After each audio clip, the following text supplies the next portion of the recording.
I'm looking at these horses in the movie, man. It's like don't you feel like these horses are like, when are we gonna rise? Right. At the point when the humans are wiped out, they're like, whew, glad we ain't gotta carry nobody no more. Oh, what's this? Shit, dude. You weigh 3 times as much. Yeah. God damn, I was just about to stand on 2 legs and I got a monkey on my back. Literally. Shit, we won't get Planet of the Horses up in here. Right. I'm happy to say, Martin, that Caesar has come into his own in full glory, man. He's taught everybody how to sign language. He's taught everybody how to hunt animals. How to hunt animals. He taught them how to ride horses. Yeah.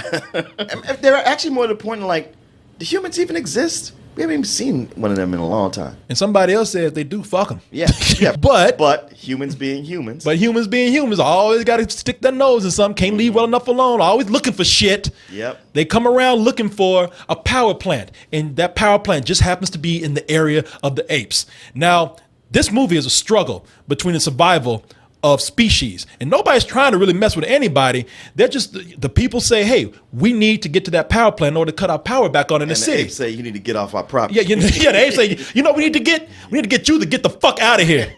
Today. Now. Yeah, they pretty much show up and say, don't start nothing, won't be nothing. It's about people doing what they have to do to survive and having really justifiable reasons for doing what they do, which makes this, for me, one of the best written blockbusters that I've seen, not only in this summer, but, quite a few summers, man. And I'm not saying that a lot of things weren't good. Are you for real? Yeah. Are you not? Man, this is tough. I didn't come over here expecting to have this conversation. Like, really, from that exchange we had, I figured you and I might be on the same page about this movie. While I like this movie, I don't love it. I kind of felt let down from things I was led to believe, but also, look, it's not like it's a bad movie, but it's very sequel-y. There's more plot, it's bigger, the explosions are bigger, the effects are bigger, but the emotional impact is not quite there. What? Man, I'm sorry. What the fuck? Are you boy. serious? The emotion. That's one of the best things about this movie, man. Is the emotion. See, that's the thing, man. I mean, like I said, it's good, but I found it predictable. And I'm not a guy who sits around predicting movies. It's just like so many of the beats. I was like, yeah, this is probably going to happen, and then they're going to do this next. I truly am disappointed in you, and let me explain to you why. Okay. Now, this movie is so bold for a summer blockbuster, and I'm going to explain to you why. Okay. At the beginning of this film, people, now imagine all the blockbusters that you've seen out there. And imagine how much the studios are so careful to not let anything out that they might perceive will trivialize the audience. Right. There is almost 10 minutes, maybe even more at the beginning of this film where, so that you are fully immersed in the ape community, they talk with sign language. Right. And they do it with body language. And and what we do learn about how they speak is done with subtitles. Right.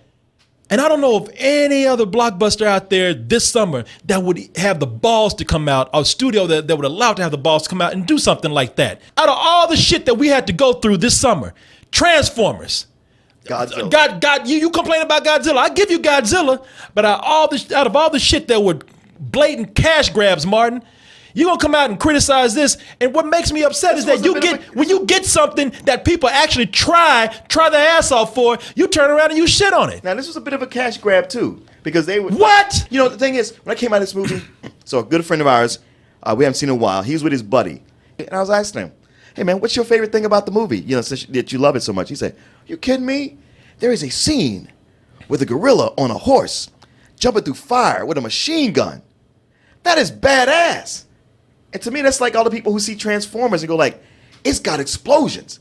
It's got Optimus Prime on a T-Rex. It's like, yeah, that's just not a movie. Tell me if I'm right or wrong. One, you love that Planet of the Apes movie so much, don't you? You do. Yeah. I think that you don't like this as much because you have expectations you set up for yourself from that first movie, and you tried to bring it over into this one. Wait, are you saying that you should in no way relate a sequel to its predecessor? I should say that you should just keep your mind open and not have so many expectations for something like this. I will say Do you this. admit that that's what you're doing? I will say this. I will say that this movie is very much the movie I expected to get from the first one. Okay. Just here's a Planet of the Apes sequel, and it was good. This is what I would expect. All But right. the first movie blew out my expectations and was great, and it touched me. Can you name like a sequence that had some great dialogue that made you want to quote it, or just you remember back to that? And this? Yes. Yes, I can. Okay. I can.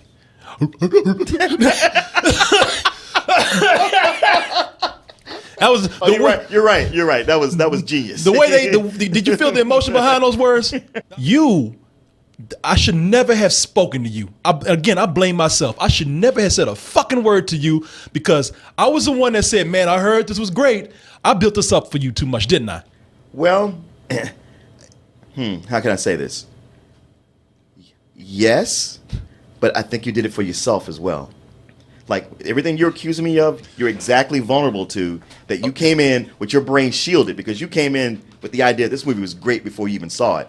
So all the things I'm pointing out that you usually dog another movie for, you're just like you suddenly don't see it. Okay, but I know in my heart, Martin, when I see a God for honest good movie, and I know what I saw when we went to this screening was an amazing movie that the world would agree with me on. Hey man, and it will probably do well. Like I said, it's got gorillas on horseback. That's what also pisses me off. Even because I know what you're trying to say. Look, I'm gonna even be fair for you. I'm not gonna turn the people against you. I could do that right now. I could turn people against you, but I'm not gonna do it. I know you think this is a good movie, but it's I've said it several times. But it's you know what it is? It's your funky ass attitude.